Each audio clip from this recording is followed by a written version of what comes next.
afternoon. I'm Linda Baker, the Learning Director for the Center for Research and Education on Violence Against Women and Children. On behalf of the Knowledge Hub team, welcome to our fourth research briefing, Using Yoga in Your Work with Women, Children, Youth, and Yourself. Our presenter will speak for about 10 to 15 minutes. Please enter comments or questions for the presenter into slido.com using the code 7423 shown on the presentation slides.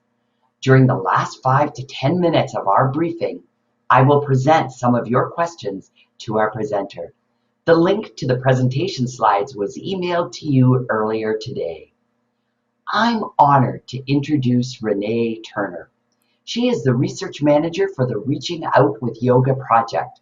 Her background is in community-based research, and she's passionate about bringing research and social services together. She is also a yoga teacher and has learned so much through this project about how the yoga community can and must become more trauma-informed, inclusive, and accessible. Renee, over to you. Thank you so much, Linda. And thank you all for being here. Thank you. My name's Renee. As Linda shared, my pronouns are she and her, and I am joining you from the unceded territories of the Squamish, the Tsleil-Waututh, and the Musqueam peoples. So I'm based on the west coast of British Columbia, probably far away from many of you. I'm the research manager on the project, and I'm excited to share some of our findings from the 5-year study that is just wrapping up now. So just a little background, the project has been 5 years, as I mentioned. It's Public Health Agency of Canada funded. We are grateful for the funding. The purpose of the project was to provide and to measure the effects on health and well-being of trauma-informed yoga for 3 participant groups. So the first participant group were women who are impacted by violence or experiencing violence, who are accessing services from transition house or women's shelter organizations in BC. The second group were children and youth, and those were either children of the women who are also residing at the transition houses, or they are children who are accessing other anti-violence counseling type services within BC. And those 2 groups received the intervention, which were 4 trauma-informed yoga classes, so sessions delivered by a trained trauma-informed yoga teacher. And then the third participant group were staff of the transition house organizations. And they received a different intervention, which was a half-day Using Yoga in Your Work workshop, which looked at self-care, grounding, and ways to mitigate the impact of a vicarious trauma in your work. For the purposes of time, I'm today focusing just on the women's data, but I will share at the end how you can find out any other information about the children and youth and the staff data as well, if you're interested. So trauma-informed yoga, just to give you some context, essentially the focus is on the individual experience. It's much more about how it feels rather than what it looks like. The student is in charge, so there's always choice and options offered. The language is invitational, so the teacher speaks like, if you wish, you can try this. If you'd like to try this now. If you would like to shift into something different, you could do that, or you can stay where you are, rather than directive language telling someone how to move their body or what to do next. The focus is on self-awareness and their own experience, and having a really positive, the idea is to have a positive and empowering experience within their body. There are no physical adjustments, no hands-on. The poses are often shorter and a little bit more focused on just how it's feeling inside, but not a lot of holding for a long time and getting too deep into a meditative state to prevent the potential of dissociation, which can happen. There's a lot of research out there. There was previously, and there continues to be, on the impacts of trauma-informed yoga for different populations who are impacted by trauma. And the results are really promising for especially treatment-resistant chronic PTSD survivors. Also really strong research to suggest that trauma-informed yoga in combination with traditional therapy and medication is extremely effective. So we used a mixed methods approach for our study. This is sort of the demographic results. We looked at pre and a post intervention survey for the women, and then we also asked Likert scale questions at the end of each session on how the yoga was, what was their experience, do you feel any different after having just done the yoga. But at baseline, they were asked about their mental health status and their physical health status. So in total, 212 women joined the study, and they were from 14 different agencies throughout BC. So they were recruited through the transition houses or the second stage houses that they were residing at or seeking services from. And they were invited to participate in the yoga and then also in the research. At baseline, mental health conditions were reported by 73% of women, and 42% of those were anxiety related, 40% was mood related, mostly depression, and some bipolar, and then stress, chronic stress, and PTSD. Physical health conditions, at least one, was reported by 67% of women, and you can see the breakdown there. The majority was musculoskeletal, so neck, back, joint related issues. And these were open-ended, so they were able to fill in how they did, and then we coded accordingly. So of course, I think there could be some overlap between musculoskeletal, pain, injury, but we just reported how they reported. We also looked at stress symptoms. So we used an adapted PTSD scale, and we asked, have you experienced any of the following in the past month? So we asked that at baseline, and then we asked that at follow-up. So the questions on the left were the symptoms, and then we also asked them about frequency. So not at all, once a week or less, or just a little bit, 2 or 3 times, up to 6 or more times a week, or severe.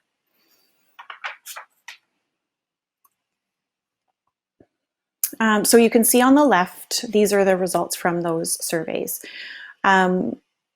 Basically, 6 out of the 8 items were a statistically significant improvement from pre to post intervention. Memories and intrusive thoughts. We looked at, just for simplicity for today, I have listed the participants who listed the symptom as 6 or more times a week or severe, and the percentage of those that reported it at baseline and then at follow-up.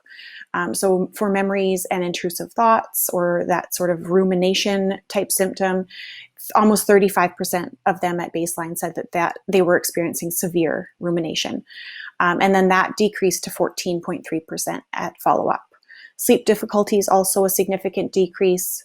Fear or worry or that sort of hypervigilance type symptom, also a significant decrease. Self-medication and drug use wasn't high to begin with, but it did decrease over time, just not statistically significantly. Appetite changes, negative view of self or others. And then for the difficulty having positive feelings item, we looked at the number of participants who reported none at the beginning, and then compared to how many reported none at the end, and the increase was significant.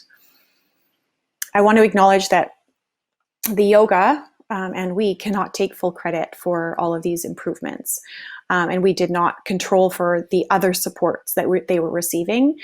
Many of the women who are seeking the services, of course, as many of you know, are in crisis, and the services that they're receiving and the supports they're receiving are helping as well improve these symptoms. So regardless, we were really pleased with the results, and the qualitative interview data, which I'll share with you next, also helps to sort of illuminate some of the other impacts and reflects well on these impacts as well.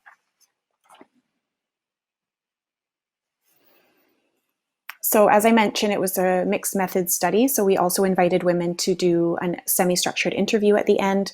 The interviews were facilitated by community-based research assistants, which were staff at the transition house organizations that the women were staying or seeking services from.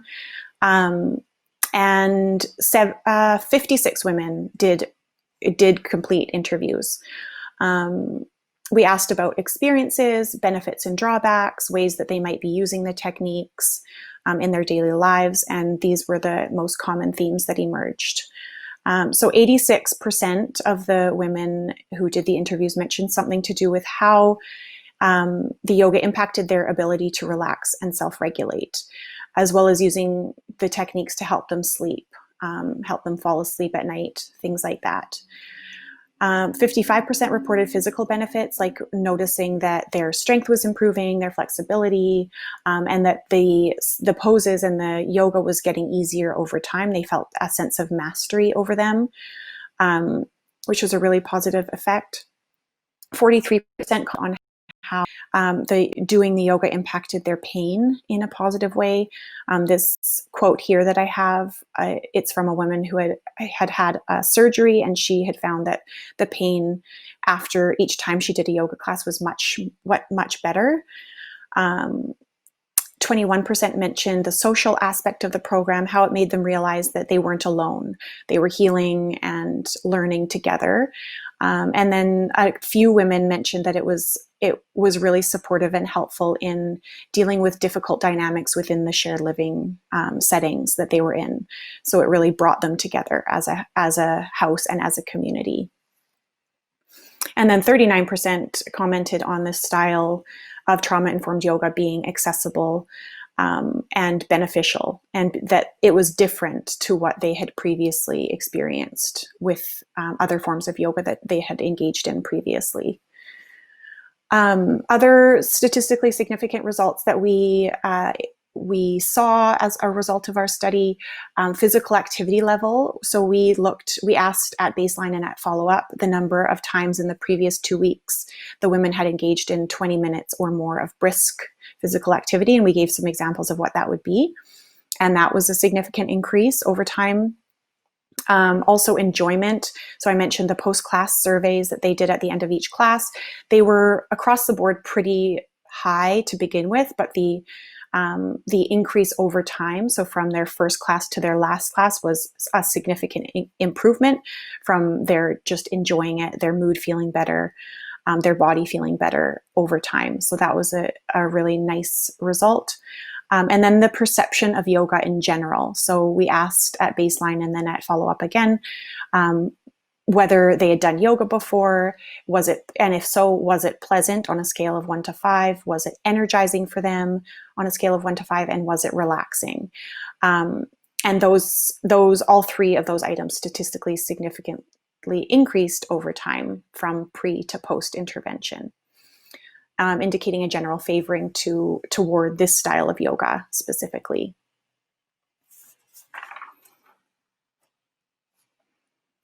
So the key takeaways: yoga was really well received in these organizations, but there are key areas that need to be in place in order for it to be a success. And I'm happy to chat to anyone who's curious about starting a yoga program, a trauma-informed yoga program in your organization or in your work. And then our other key takeaway was around research. It's challenging, but it's really important to do community-based research in these settings. And as long as the staff feel supported to do so, it can be really successful.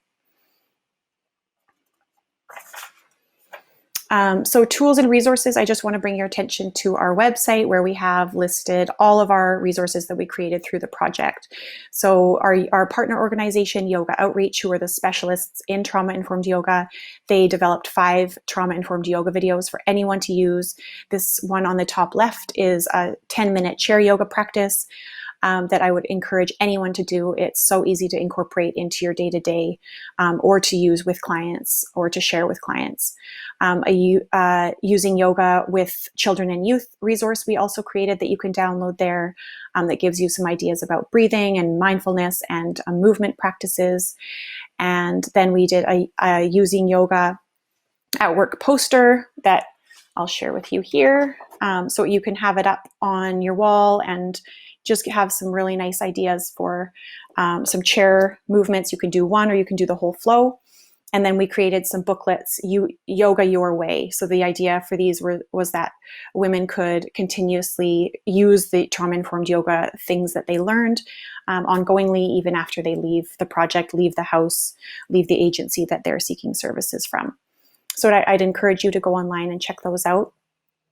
And then I promised a couple little grounding practices that you can incorporate into your day-to-day. The first one is super quick. You just essentially press down into your feet. You can close your eyes or you can keep them open, and you just feel the ground beneath you. And just the act of bringing your awareness down into your feet can really get you out of your head and out of your kind of upper body, which we all tend to stay in, especially if we're working at a computer with our minds all day.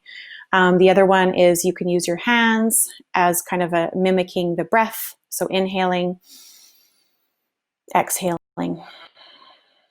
So inhaling, exhaling. And just a few of those. And when you come back together, you can press your fingers together, and that's a really nice grounding, centering place. Thank you so much. And I look forward to hearing your questions, and feel free to reach out with any other questions you might have. Thank you, Renee, and I'm sure you will get many questions, and in fact, we have some now. I'd like to start with, did women express fear about joining the yoga class? And if so, what were some of the ways that you supported them or encouraged them to be engaged? Yeah, that's a really good question, because definitely there was some reticence at the beginning from some women who, especially who had done yoga previously and it wasn't useful at all for them. It was a very invitational approach, and the recruitment was done by the staff of the organizations that they were already seeking services from. So it wasn't done by us. So that helped with just feeling like it's completely up to you. It's drop-in, it's optional. It's one of the things that we have here at the Transition House. So it was kind of framed as an optional additional program that they could engage in. And then the staff also, we gave them some language around how to explain trauma-informed yoga, and how we can just explain that it's quite different and it's completely up to you and it's super gentle. And so just setting the tone and making sure that women knew that it was not competitive. You can wear anything you want. You could wear your jeans. You could drop in. You could come whenever and just try it out. So a lot of options and a lot of just spaciousness around that invitation to participate. That makes a lot of sense. Do you have any recommendations for training? There's a question that this person is willing to travel and just wondering, in terms of the trauma-informed yoga, is there a suggestion of where someone, Yes. So on all our resources, we try and list a resource section about where you can seek more training. For trauma-informed yoga training, yogaoutreach.com.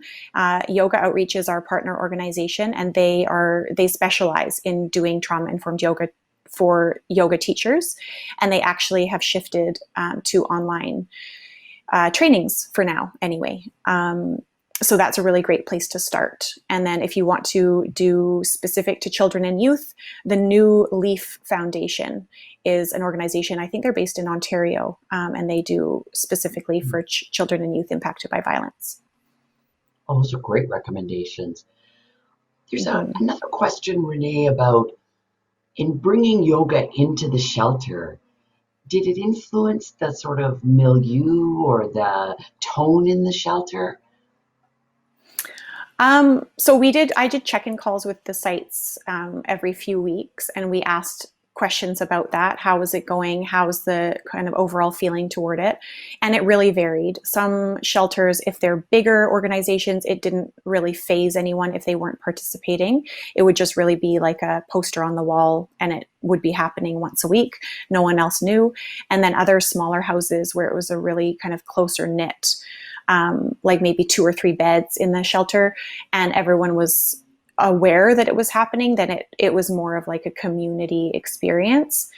But I kind of alluded to in the interview findings where women commented, and also staff commented during the my check-in calls, that it was helping deal with some of the challenging dynamics that would naturally arise within that shared living environment.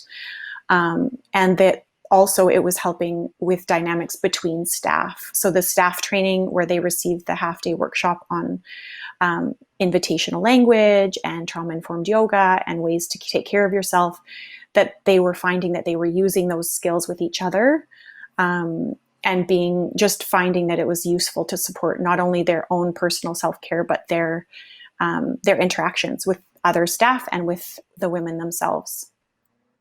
So by participating in bringing trauma-informed yoga, it facilitated a general trauma-informed approach to interactions. Exactly. Yeah, and staff actually reported that they engaged women for things that they needed to do in a different way. So if a woman was, needing to fill out some forms or something, then the staff would approach it in a different way, like, oh, can I help you with that today? Or does that feel like something that you'd like to get done today, rather than, you really need to get this done. So that sort of shift in awareness happened as well. Which brings us to another question that really follows nicely from that, Renee. Do you think many of the shelters will continue to provide trauma-informed yoga based on the results Yes. of this project and their experience? Yeah.